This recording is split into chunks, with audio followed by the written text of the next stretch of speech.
Good day, everybody. Welcome to today's video. Today's video on my 2014 JKU. I bought this tool. It can be used with any vehicle. This is an automotive brake fluid tester. Provides three types of brake fluid selections, .3, .4, .5.1. Test your brake fluid to see if it's bad or not.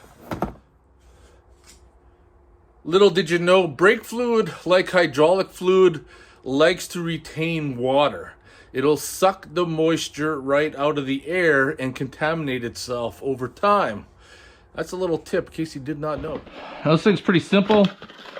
Got it off Amazon. Really, this is all it is. All it is. Let me just get it out of the package here. It's got a little cloth on there. Get the probe into the brake fluid. At this moment, the number of analog bars shows the water ratio in the liquid. When the water ratio is more than 3%, the LCD screen backlight will turn red and the buzzer will alarm that the brake fluid needs to be replaced. All right, well, let's crack open the hood and we'll test this out.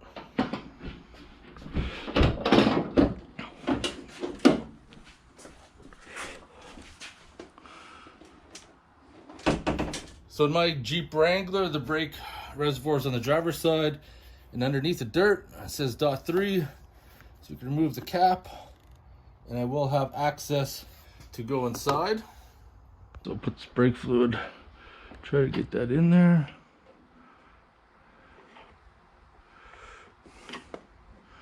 There we go.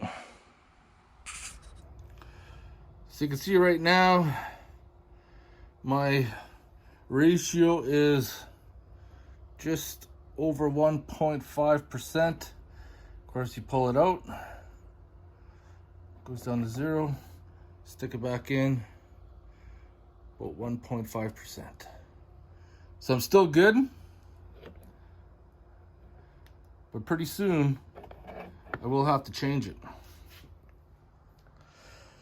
So you may ask yourself, why is it important to monitor your brake fluid?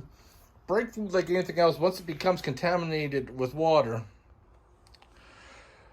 your parts are going to start to wear out quicker and get damaging. If you have to start replacing calipers, master brake cylinder, because your fluid is contaminated, that's going to get pretty expensive. And these tools are pretty cheap. I mean, if you only have a couple of vehicles, I probably don't recommend buying one, but for me, for around the house and friends' vehicles and stuff like that, it's always good to have. I hope you guys enjoyed this quick little video. If you have any questions or comments, post them below, and I'll see you guys in the next one.